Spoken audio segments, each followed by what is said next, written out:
Compo Expert, il y a deux raisons principales.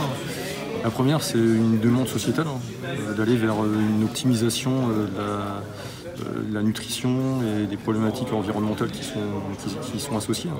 Donc l'utilisation de biostimulants permet d'améliorer l'efficacité des engrais qu'on apporte. Et la deuxième raison, c'est une raison que c'est un marché qui est relativement porteur, avec des taux de croissance qui sont plus de 10%. Donc c'est un marché qui potentiellement nous intéresse. Et du réseau. Le groupe industriel allemand est un industriel qui développe des micro-organismes ou des dérivés de micro-organismes, et de ça depuis sa création. C'est-à-dire qu'on n'a pas changé de cap, c'est-à-dire on développe des levures pour l'œnologie, pour la nutrition humaine, animale, la pharmacie, et en fait c'est juste une extension de ces usages, de ces micro-organismes pour l'agriculture, au même titre qu'on le fait pour fabriquer du pain, des saucissons, je dirais ce genre de spécialité agro-industrielle.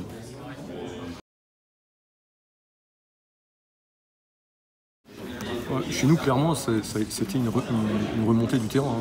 Nous, on nous a demandé,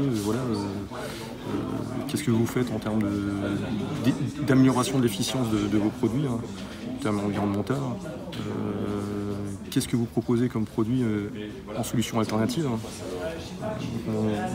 On a commencé à se poser des questions et on a développé un certain nombre de produits. Sachant que chez Compo Expert, on avait déjà historiquement un produit biostimulant qui avait été développé dans les années 80.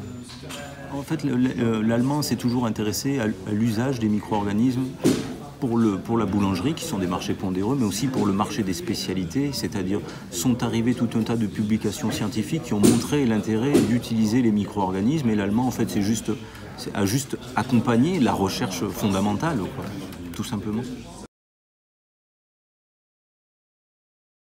Alors,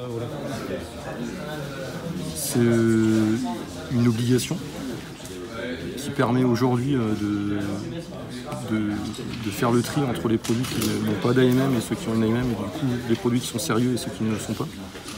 Moi, en tant que responsable réglementaire, c'est sûr que c'est compliqué, parce que les demandes de l'ANSES sont extrêmement fines, notamment sur la partie innocuité ou sur la partie efficacité. Mais derrière, une fois qu'on a obtenu le Graal, on est satisfait parce qu'on a prouvé que le produit était efficace et avait démontré son innocuité.